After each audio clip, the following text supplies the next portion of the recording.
Assalamualaikum warahmatullahi wabarakatuh. Sebelumnya, perkenalkan nama saya Sela Marcelina dengan NIM 18 19 10 30 10 43. Di sini saya akan mempresentasikan tugas keselamatan jalan raya dengan dosen pengampu Bapak Insinyur Sonyak Sulisdono STMT IPM yang berjudul Kecelakaan Lalu Lintas Jalan Tol dan Program Penanganan Peningkatan Keselamatannya. Lalu lintas menurut Undang-Undang Nomor 22 Tahun 2009 didefinisikan sebagai gerak kendaraan dan orang di ruang lalu lintas jalan. Sedangkan yang dimaksud dengan ruang lalu lintas jalan adalah prasarana yang diperuntukkan bagi gerak pindah kendaraan, orang, dan atau barang yang berupa jalan dan fasilitas pendukung.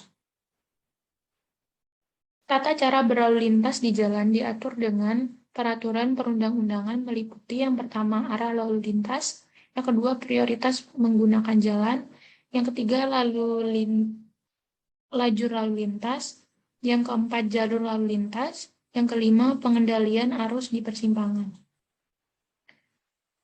Kecelakaan lalu lintas adalah suatu peristiwa di jalan yang tidak diduga dan tidak disengaja melibatkan kendaraan dengan atau tanpa pengguna jalan lain yang mengakibatkan korban manusia dan atau kerugian harta benda. Faktor utama penyebab kecelakaan yang pertama, faktor kelalaian pengguna jalan, yang kedua, faktor kondisi lingkungan, yang ketiga, faktor kendaraan, yang keempat, faktor jalan. Penyebab kecelakaan di jalan tol dapat diketahui dari data statistik kecelakaan lalu lintas yang dikeluarkan oleh PT Jasa Marga Persero sebagai pengelola jalan tol di Indonesia. Badan Pusat Statistik BPS Jakarta merangkum data dari PT Jasa Marga pada 3 tahun terakhir, 2018 hingga 2021. BPS mencatat 2014 kejadian kecelakaan lalu lintas di jalan tol. Rincian penyebab kecelakaan di jalan tol yaitu 87% disebabkan oleh pengemudi, 12% disebabkan oleh faktor kendaraan, 1% disebabkan faktor lingkungan. Dari 2014 kecelakaan lalu lintas itu sebanyak 156 korban meninggal atau sebesar 7%. Kecelakaan antara bus PO Sudiro Tunggajaya dengan truk Isuzu Box di ruas tol Pemalang kilometer 308 Pemalang Batang, Jawa Tengah tercatat 30 orang menjadi korban dalam peristiwa ini, yaitu 9 orang meninggal, 3 orang mengalami luka berat, 18 orang mengalami luka ringan. Berikut ini adalah set kejadian di TKP kecelakaan di ruas tol Pemalang Batang. Penyebab kecelakaan dari faktor pengemudi dan kecepatan kendaraan yang pertama, pengemudi truk mengalami sakit dan kelelahan. Yang kedua, pengemudi truk mengemudikan truk sendirian dari Cikarang menuju Surabaya. Yang ketiga, pengemudi tidak terperiksa kondisinya karena yang terperiksa hanya muatan. Yang keempat, pengemudi truk mengemudi dengan kecepatan 30-40 km per jam di bawah batas minimum kecepatan jalan tol yaitu 60-80 km per jam dan berada di jalur cepat sebelah kanan. Yang kelima, pengemudi bus berusaha mendahului truk di sebelah kiri. Yang keenam, pengemudi bus mengendarai bus dengan kecepatan sekitar 110-120 km per jam. Hal ini membuat terjadi gap kecepatan yang cukup tinggi dengan truk. Penyebab kecelakaan dari faktor kendaraan. Yang pertama, truk mengalami modifikasi sehingga dimensinya lebih panjang dari ukuran standar, yaitu lebih dari 1,2 meter dari ketentuan yang diatur undang-undang. Yang kedua, truk tidak memiliki bukti uji kir berkala dan ban bus tidak dalam kondisi yang baik atau bundi. Melalui Peraturan Pemerintah Nomor 15 Tahun 2005 tentang Jalan Tol Bab 2 Pasal 2, yang pertama, kecepatan minimum yang diterapkan di jalan tol yaitu 60-80 km per jam KPJ untuk tol di dalam kota. Yang kedua, 80-100 KPJ untuk tol antar kota. Yang kedua, lajur kanan hanya boleh digunakan untuk kendaraan dengan kecepatan maksimum, sehingga kendaraan dengan kecepatan minimum seharusnya hanya melintas di lajur kiri. Rekomendasi untuk meningkatkan keselamatan jalan di jalan tol yang dilakukan oleh Badan Pengatur Jalan Tol BPJT yang pertama dari faktor jalan. Yang pertama, perbaikan fasilitas jalan yang rusak. Kedua, peningkatan skid resisten melalui longitudinal grooving. Yang ketiga, pemberian marka pengurangan kecepatan. Yang keempat, inspeksi rutin berkala untuk pengecekan kondisi jalan dan fasilitas jalan. Dari faktor manusia, yang pertama pemeriksaan kondisi pengemudi sebelum melakukan perjalanan, kedua penegakan hukum bagi pemilik perusahaan angkutan barang atau angkutan umum untuk pelanggaran prosedur pengecekan kendaraan dan pengemudi sebelum melakukan perjalanan.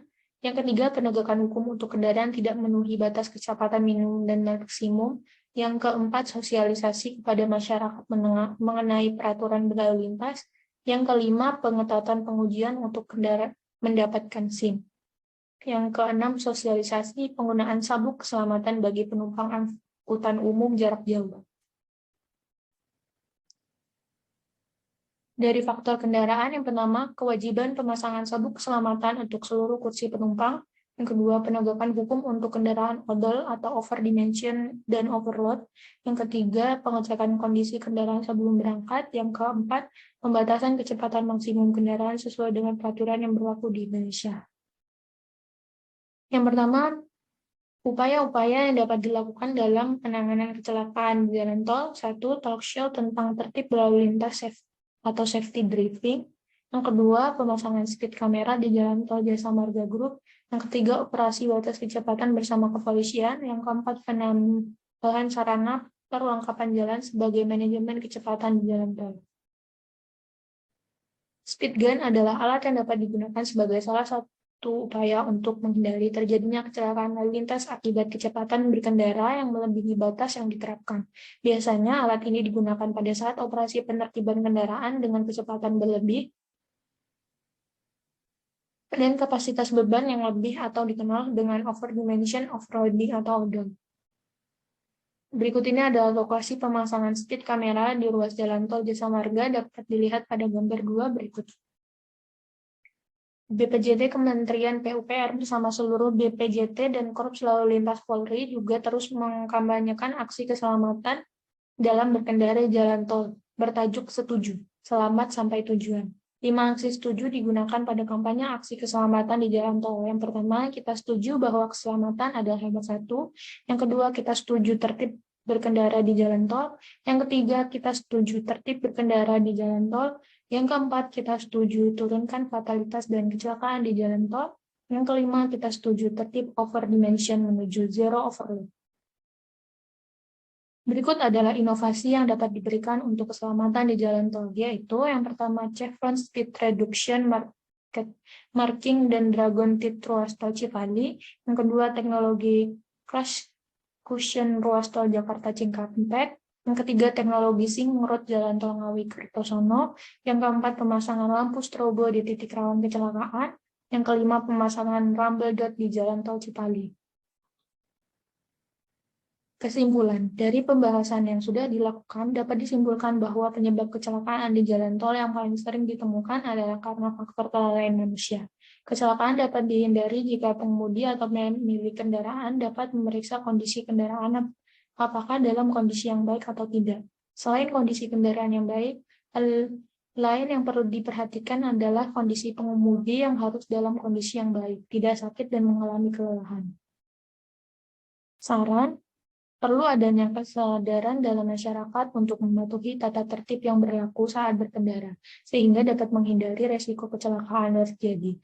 Selain itu, pemerintah juga sebaiknya lebih banyak memberikan edukasi kepada masyarakat tentang aturan-aturan yang baik saat berkendara, memperbanyak rambu-rambu, serta menerapkan sistem-sistem teknologi terbaru yang mengurangi kecelakaan di jalan, terutama jalan tol. Cukup sekian presentasi dari saya, kurang lebihnya saya ucapkan mohon maaf dan terima kasih. Wassalamualaikum warahmatullahi wabarakatuh.